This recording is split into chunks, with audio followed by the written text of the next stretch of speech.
비싼 학원비를 내고도 아이의 성적은 그대로라 답답하신가요? 아이를 혼내보기도 하고 다른 학부모님께 물어보기도 하며 고민하실 겁니다. 그런데 가장 먼저 체크해야 할 건 바로 지금 아이가 제대로 된 학원에 다니고 있는가입니다.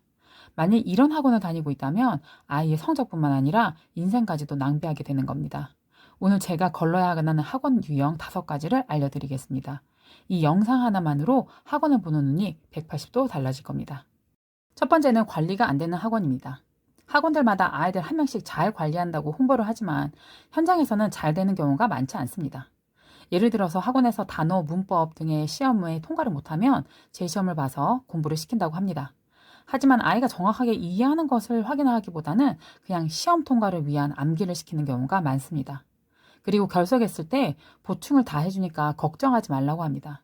그런데 대부분 보충교사가 빠진 교재의 내용을 채워주는 형식입니다. 제가 생각하는 보충의 개념은 열심히는 하는데 수업 내용을 이해 못하는 아이들을 위한 수업이라고 생각합니다. 아니면 정말 중요한 내용의 수업이 있었는데 결석을 해서 다음 내용을 이해하는 데 지장이 있는 학생들을 위해 보충을 해야 한다고 생각합니다. 그리고 가능하면 아이의 담당 강사가 보충을 진행해야 합니다. 그런데 현장에서는 관리를 해준다면서 이렇게 보여주기 식으로 하는 곳이 생각보다 많습니다. 보여주기가 아닌 진짜 아이의 공부에 도움이 되는 관리가 이루어지는지 확인해 봐야 합니다.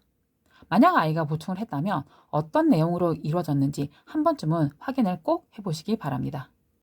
두 번째는 제대로 된 피드백이 없는 학원입니다.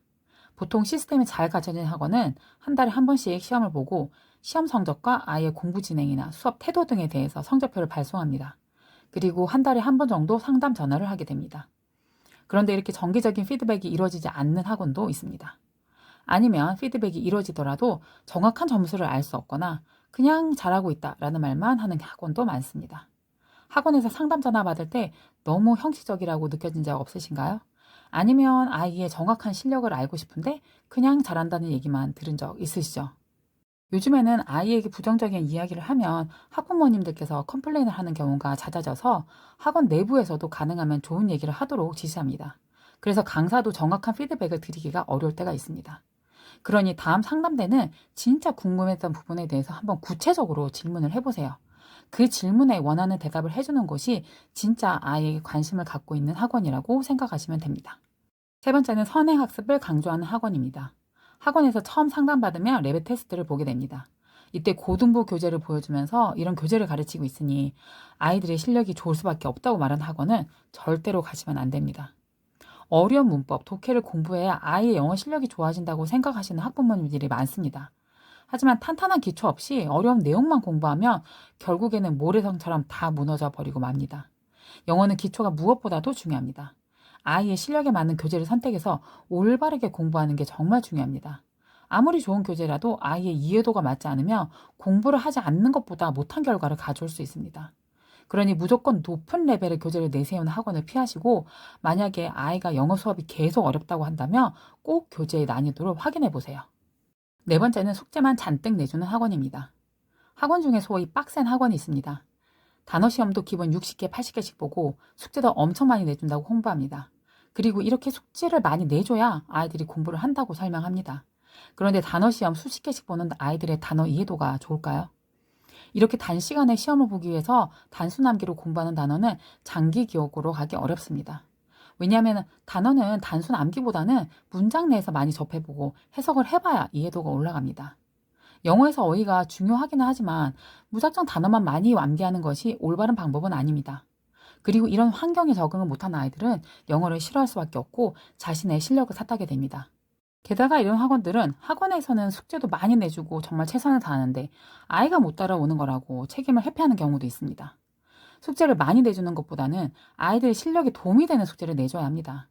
숙제 양이 아니라 학생들에게 어떤 양질의 숙제를 내주는지 꼭 확인해 보세요. 다섯 번째는 강사가 자주 바뀌는 학원입니다. 유독 강사가 자주 바뀌는 학원을 경험해 보신 적 있으실 겁니다. 학원 사정이 있을 수는 있지만 아이들에게는 결코 좋은 환경이 될 수 없습니다. 한 가지 내용을 가르치더라도 강사마다 방식이 다를 수밖에 없습니다. 한 가지 내용을 한 가지 방식으로 배워도 이해가 어려울 수 있는데 중간에 강사가 계속 바뀌게 되면 아이들이 더 이해하는데 어려움을 겪게 됩니다. 그리고 아이들이 새로운 강사에 적응하는데 시간이 필요할 수밖에 없고 결국에는 아이들이 시간을 낭비하는 결과를 낳게 됩니다. 최소 1년은 같은 강사에게 꾸준히 배울 수 있는 환경이 중요합니다. 몇 개월마다 강사가 바뀌는 학원은 절대 피하셔야 합니다. 제가 10년간 여러 학원에서 일해봤지만 솔직히 마음 놓고 아이를 맡길 만한 학원 찾기 어렵다고 생각합니다. 학부모님들도 얼마나 많이 고민하시면서 학원을 선택하실지 누구보다도 잘 알고 있습니다. 오늘 영상에서 말씀드린 걸 기준 삼아 보여주기가 아닌 진짜 영어 실력을 다지는 데 도움이 되는 학원을 잘 선택해 보시면 좋겠습니다. 앞으로도 영어 실력 쌓는 좋은 정보 많이 알려드릴 테니까 구독해 주시고요. 제가 영어 목표를 이루는데 든든한 길잡이가 되어드리겠습니다. 감사합니다.